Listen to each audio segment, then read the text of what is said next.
রাজ্যসভায় বিজেপি প্রার্থী হচ্ছেন শ্রমিক ভট্টাচার্য। রাজ্য বিজেপি মুখপাত্র শ্রমিক ভট্টাচার্যকে রাজ্যসভা প্রার্থী করল দল। দল সংগঠন বাংলার মানুষের কাছে কৃতজ্ঞ। প্রতিক্রিয়া শ্রমিক ভট্টাচার্য। পার্টির কাছে কৃতজ্ঞ, সংগঠনের কাছে কৃতজ্ঞ এবং সর্বোপরি বাংলার মানুষের কাছে কৃতজ্ঞ। আমাদের কেন্দ্রীয় নেতৃবৃন্দ যেরকম আমাকে আজকে এখানে মনোনীত করেছেন রাজ্যসভায় পাঠানোর জন্য,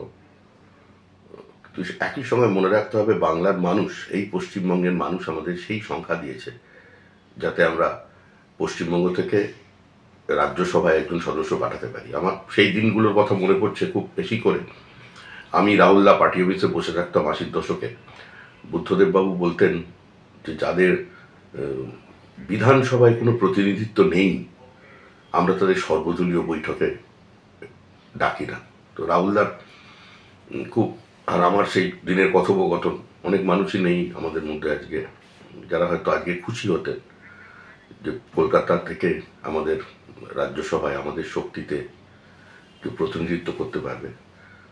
তো সেটাই আমাকে সবচেয়ে বেশি করছে। আমি বাংলার মানুষের জন্য তাদের প্রতিনিধি হিসেবে, দলের প্রতিনিধি হিসেবে কাজ করব। রাজনৈতিক কর্মী যেখানেই থাকে সে রাজনৈতিক কর্মী, সে রাজ্যসভা লোকসভার ভিতরে হোক কিংবা বাইরে হোক, নির্বাচিত জনপ্রতিনিধি হোক কিংবা মনোনীত হোক,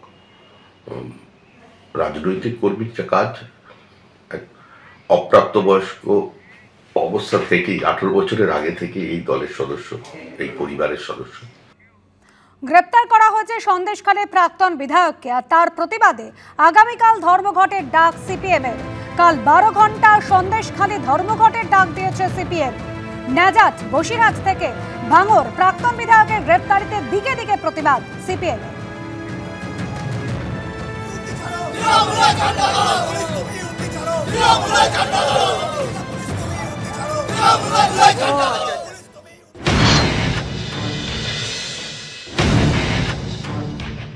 নিরাপদ সর্দার সহ যত নিরপরাধ মানুষকে গ্রেপ্তার করেছে, আন্দোলনকারীকে গ্রেপ্তার করেছে, তাদেরকে নিঃশর্ত মুক্তি চাই আমরা। আগামীকাল আমরা সন্দেশখালী 1 এবং 2 ব্লকে আমরা 12 ঘন্টার ধর্মঘট ডেকেছি। আমরা দেখব প্রশাসন তাদের যদি চৈতন্য উদয় না হয় তাহলে গোটা বসিরহাট কেন, গোটা জেলা, গোটা রাজ্যে এই আন্দোলন আমরা ছড়িয়ে দেব। এটাই হচ্ছে আমাদের উদ্দেশ্য।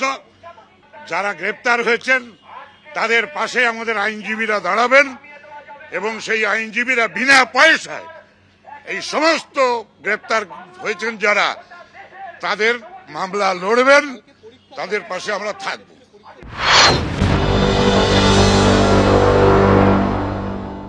সন্দেশখালী ওই জায়গাতে বেশ কিছু রাজনৈতিক দল উঠে পড়ে লাগলো সন্দেশখালীকে অশান্ত করার জন্যে, এবং তার মধ্যে আমরা দেখতে পেলাম সিপিএমের পূর্বতন যিনি বিধায়ক ছিলেন তার একটা খুব অ্যাক্টিভ রোল, তার পেছনে পেছনে আইএসএফ এবং সঙ্গে বিজেপির টাকা, বিজেপির মদত, এই সব মিলিয়ে সন্দেশখালী উত্তপ্ত হয়ে উঠল।